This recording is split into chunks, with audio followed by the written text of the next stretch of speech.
Eu queria fazer uma pergunta com essa passagem aí que o senhor acabou trazendo no parágrafo 91, Certo.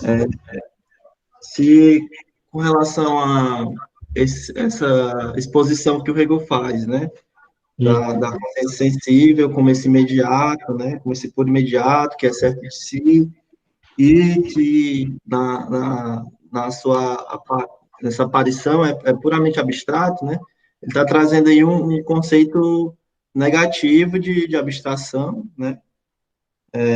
Tratando esse sentido negativo, a abstração como algo que, né, tira do conceito a sua realidade, digamos assim, né? Tira da coisa a própria as mediações que são necessárias para ela própria, né? E toma uma partir da redução, sei lá, por exemplo, pensando, ou às vezes um impõe, de certo modo, um limite para a própria coisa, né? No caso, por exemplo, do Parmênides, que só consegue pensar sobre o ser, o fato dele ser ou não ser, né? Enquanto que o Heráclito além disso aí, falava que o ser é e não é, né? Então ele pensava a diversidade nessa, né? A unidade entre ser e não ser. E aí, nesse sentido, daria para dizer que, ao contrário de um certo senso comum acerca da filosofia do Hegel, né? Em vez de ser uma filosofia abstrata, a filosofia do Hegel é uma filosofia real, né? Sei lá, uma provocação aí. Se você me permite, que ele está dizendo que a filosofia é uma forma de consciência complexa, né? A gente só pode conhecer com conceitos mais complexos, mais amadurecidos. Para isso tem que ter uma consciência também amadurecida, uma consciência mais complexa, né? O mundo, a realidade, não é só uma realidade, ela tem uma história. Dentro do mundo tem uma tradição. Dentro do mundo tem muitas, né, tradições conceituais. Então, para apropriar-se do mundo e expressá-lo por palavras, por conceitos, requer o quê? Uma compreensão também da história, da filosofia. Requer também cultura, tradição. Só que a consciência simples, para que eu chegue ao fim, ela tem que estar no começo. E a filosofia tem um começo, aonde? No senso comum. A filosofia começa lá, é isso que ele quer dizer. A filosofia, ela não é externa ao povo, ela não é externa ao senso comum. A filosofia, o senso comum, a consciência simples, imediata, é a consciência filosófica no seu início. Você vai dizer, mas como, professor? Como é que a consciência simples, o senso comum, a consciência natural, que a gente está chamando de certeza excessiva, ela é a filosofia no começo, porque ela trabalha com abstração. Só que ela não sabe disso, entende? Já tem rasgo, traço filosófico nela. Ela está trabalhando, falando o copo. O cara pensa que é este copo. Não, ela está falando de forma genérica. É um abstrato, é pobre, é.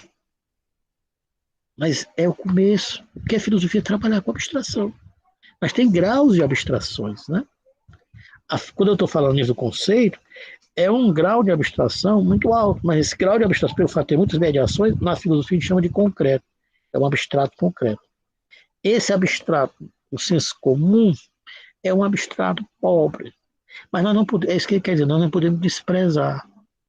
Porque na consciência simples, na consciência comum, na consciência natural, já há elementos filosóficos. Ela está trabalhando, por exemplo, com o universal, né?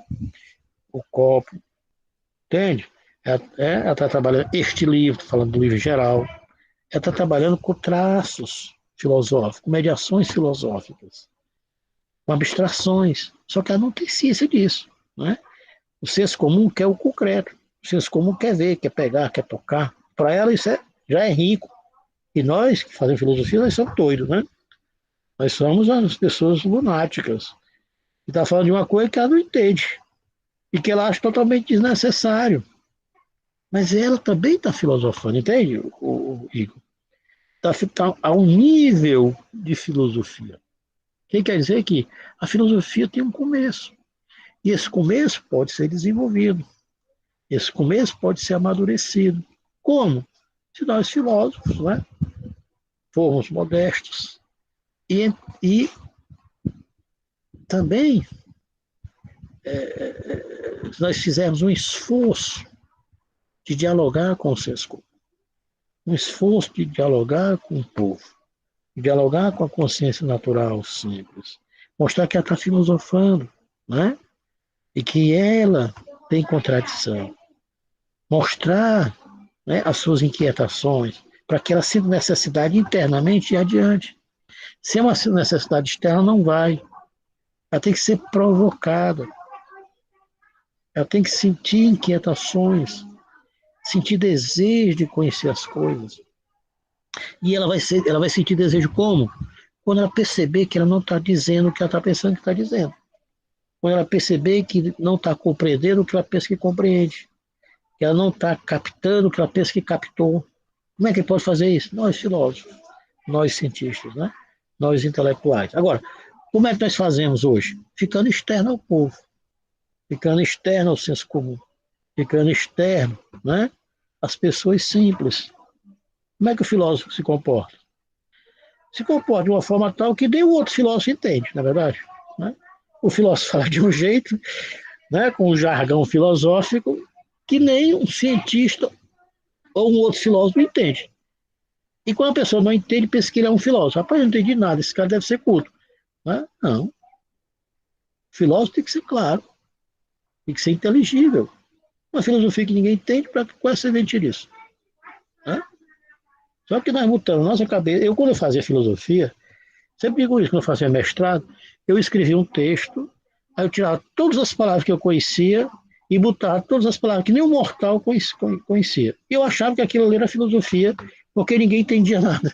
Aí, para que isso? Se ninguém entende, nem eu mesmo entendi. Entende?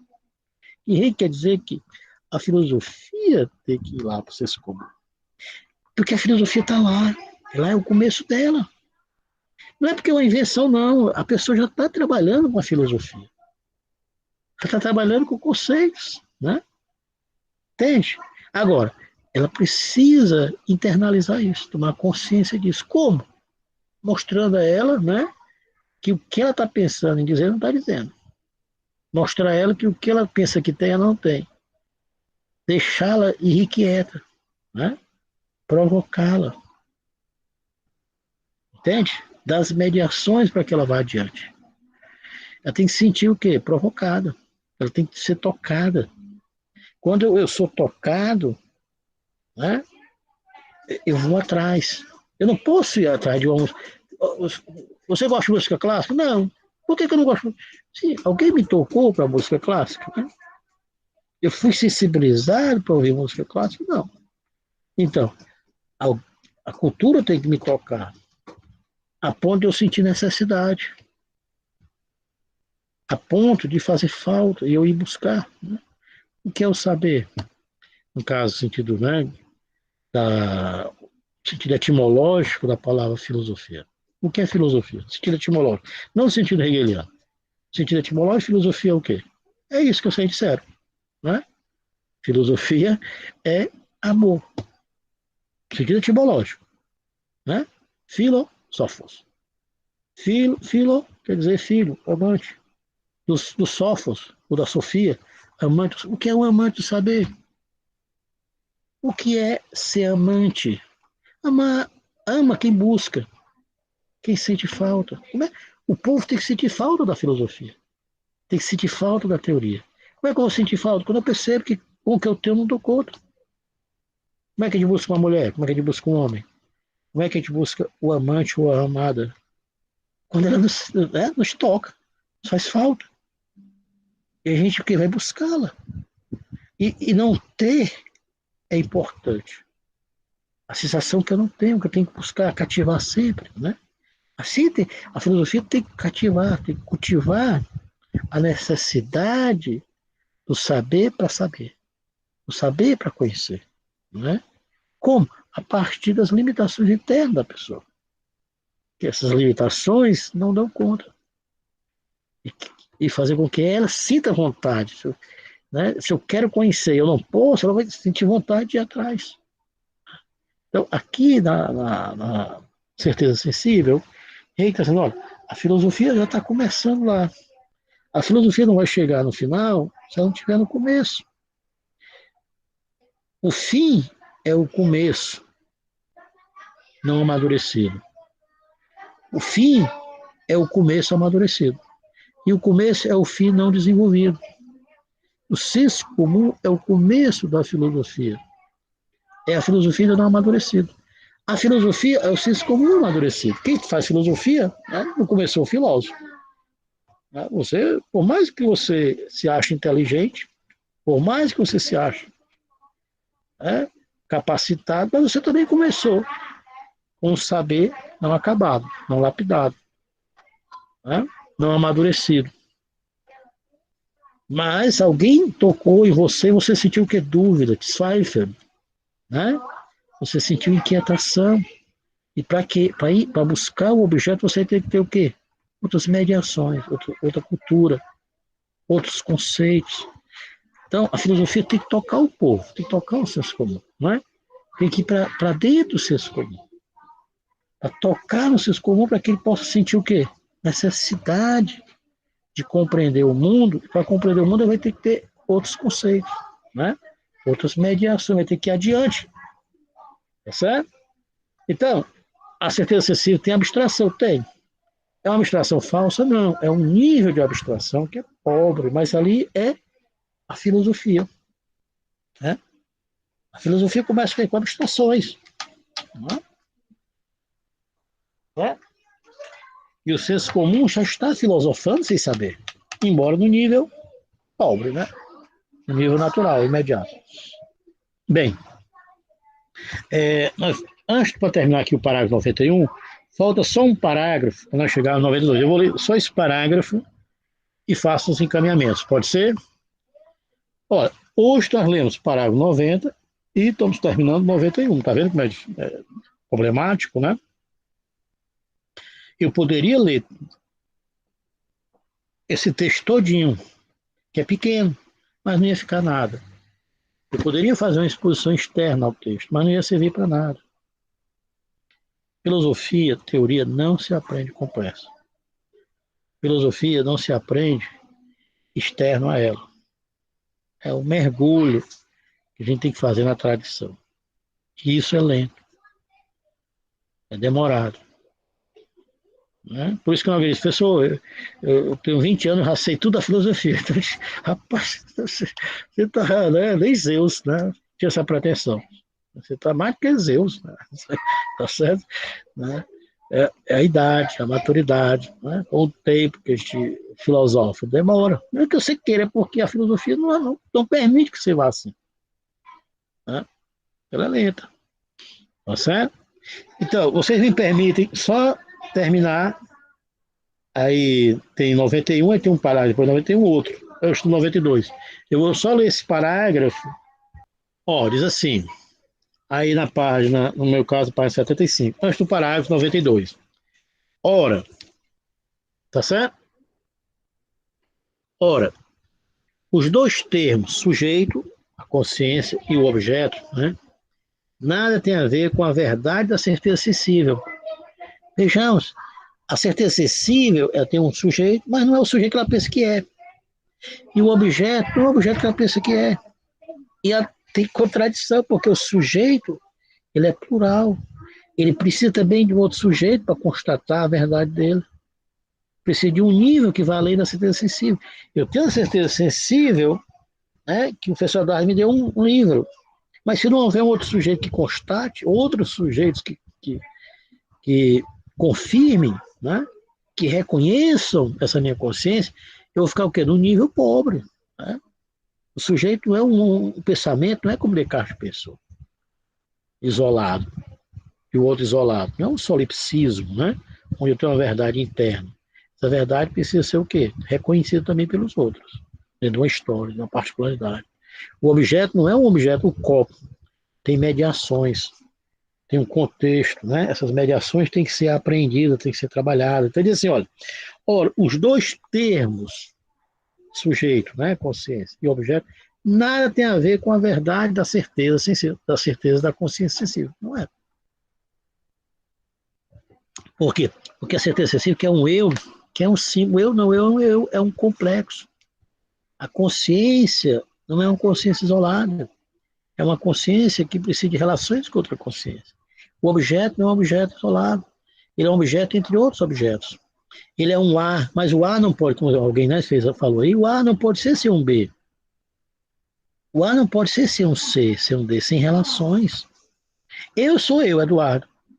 Mas eu sou Eduardo porque eu não sou o Igor, não sou o Amsterdã, não sou a Maria, não sou a Josefa. Eu preciso do B, do C, do D. E pelo fato do B, do C, do D serem, é que eu sou eu. Ou seja, eu preciso dos diferentes. Sem os diferentes, eu não sou um idêntico. Mas eu sou um idêntico e ao mesmo tempo um diferente. Eu sou Eduardo, mas eu também não sou o Pedro, não sou a Maria, não sou o João, né? Então, sem vocês, eu não sou eu. Eu preciso de vocês para, ao olhar vocês, eu me ver como eu, Eduardo, né? Ou seja, eu sou um idêntico diferente. Então, nem o eu, nem a coisa tem aqui a significação, ó, né, de uma mediação multiforme, ou seja, complexa. O eu é complexo, o objeto é complexo. Falei o exemplo do sal. O que é o sal? O sal não é o branco, mas o branco é sal. O sal não é salgado, mas o salgado é sal. O sal não é cúbico, mas o cúbico é sal. O sal é asperoso, mas o asperoso não é sal, mas o asperoso está lá. Então eu preciso de uma abstração maior. O objeto ele é um múltiplo de determinações, é uma unidade da diversidade. Né? A unidade, o sal, não pode ser sem as suas partes. E as suas partes não podem ser sem a unidade. Né? Se eu tiro o salgado do branco, é outro branco. Se eu tiro o asperoso do salgado do branco, é outro asperoso, é outra coisa. A perna que está na cadeira não é a perna do animal, não é a perna do ser humano, não é a perna de uma vaca, de um cachorro, é a perna do objeto chamado cadeira. É um tipo de perna. E esse tipo de perna só é perna dentro desse todo. Entende? Então, o eu não tem a significação ó, de uma multiforme, de uma complexidade, né? De uma multiforme representar ou pensar. Nem a coisa é uma significação de uma multidão, né? De uma determinação de diversas propriedades. Ao contrário, a coisa é. E ela é somente porque, não estou dizendo nada. Né? Parmênides, você é? Ok, você é. Isso é importante, porque eu evito o quê? Eu não posso filosofar sem ontologia, né? A coisa é, mas sim, ok, é um pressuposto. Quando eu penso, eu pensei algo que é. O pensamento não pode, né, ser sem uma ontologia. No caso aqui, uma tradição materialista, vamos dizer assim. Né? Mas o que é esse é? Que é? Né? É um outro problema. A coisa é, para o saber sensível, isto é essencial. A coisa é, a cadeira é cadeira, a mesa é mesa, o copo é copo. Se eu mostrar, o que isso aqui é um livro? Sim, mas o que é um livro? É um livro, professor, você sabe o que é não? Estou vendo. Né? O que é isso aqui? É um livro, isso é uma mesa. Sim, mas existe milhões de mesas. O que, é que você está dizendo? Nada, né? Está falando no genérico, uma abstração. Não, estou falando concreto, não. Você tem que se apropriar das mediações, das partículas constitutivas de um objeto. Né? Este puro ser, ou essa imediatez simples, constitui sua verdade, a verdade da certeza sensível. E aí Hegel vai mostrar que essa verdade não é verdade. Né? Ele não tem verdade. A certeza sensível, certeza imediata, a consciência não tem verdade no objeto. A certeza, igualmente, enquanto relação, é uma relação imediata. A consciência é o eu, nada mais, um puro este. Mas esse este é um este entre outros estes, né? É um este complexo. O singular sabe o puro este, ou seja, sabe o singular. Mas o singular, ele é universal. O singular é um complexo de complexo. Se você se esqueceu, deixe aqui o seu like nesse vídeo, comentários, perguntas e inquietações. Caso você não é inscrito em nosso canal, conheça o nosso canal, o trabalho que é desenvolvido aqui. E, se você aprovar, se inscreva no canal e ative o sininho de notificações para ser informado de todas as novidades que são postadas aqui neste canal. Meu abraço, nos veremos em um próximo vídeo.